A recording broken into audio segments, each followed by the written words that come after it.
ఏమవుతాడమ్మా నీకు? వరుసకి చిన్నాన్న అవుతాడండి. నేను మీ చిన్నాన్నని ఎక్కడ కలిశానో తెలుసా అమ్మా? సత్యవరం జాతర. ఆ రోజు ఎదటోడిని కొట్టడంలో ఆయన చూపించిన శ్రద్ధ చాలా గొప్ప విషయం. ఇంకోసారి నేను మీ చిన్నాన్నగారిని ఎక్కడ కలిసానో తెలుసా అమ్మా?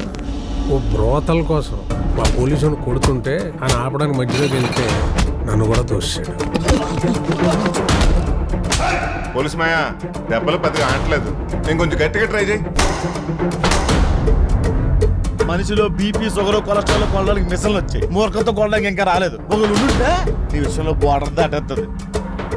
నాకు ఒక అమ్మాయి చాలా బాగా అనిపించింది. ఎవరు చిన్నాన్న అమ్మాయి?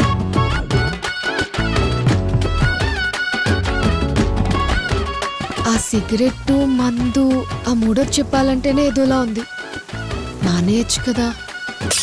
ఈ రోజు నుంచి మందు, సిగరెట్ అన్నీ బంద్.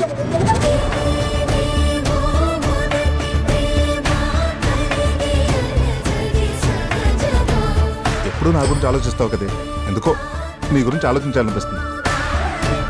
ఏదో అమ్మాయి అంట పడుతున్నట్టున్నావు. మీరంతా అమ్మాయిలనే చూస్తారు, కానీ వాళ్ళు వెనకున్న బాబుల్ని బలాల్ని చూడరు.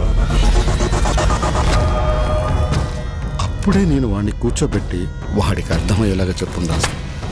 అప్పుడు నేను చెప్పలేదు, ఇప్పుడు ఆడింటలేదు. నన్ను వద్దనుకున్న వాళ్ళు ఎవరి కోసం నేను ఆలోచించను, బాధపడినా.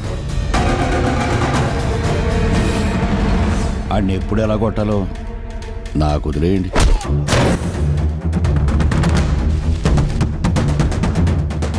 సంఘంలో ఉన్న అందరి ముందు చెప్తున్నా, మార్కెట్లో ఉన్న ప్రతి గోడను పెట్రోల్ పోసి తగలబెడతా. గోన్ సంచి కాదు కదా, పురుకోస్ మొక్క కూడా మిగలదు. నువ్వు కోరుకున్న జీవితం ఇది కాదని నాకన్నా నీకే ఎక్కువ తెలుసు.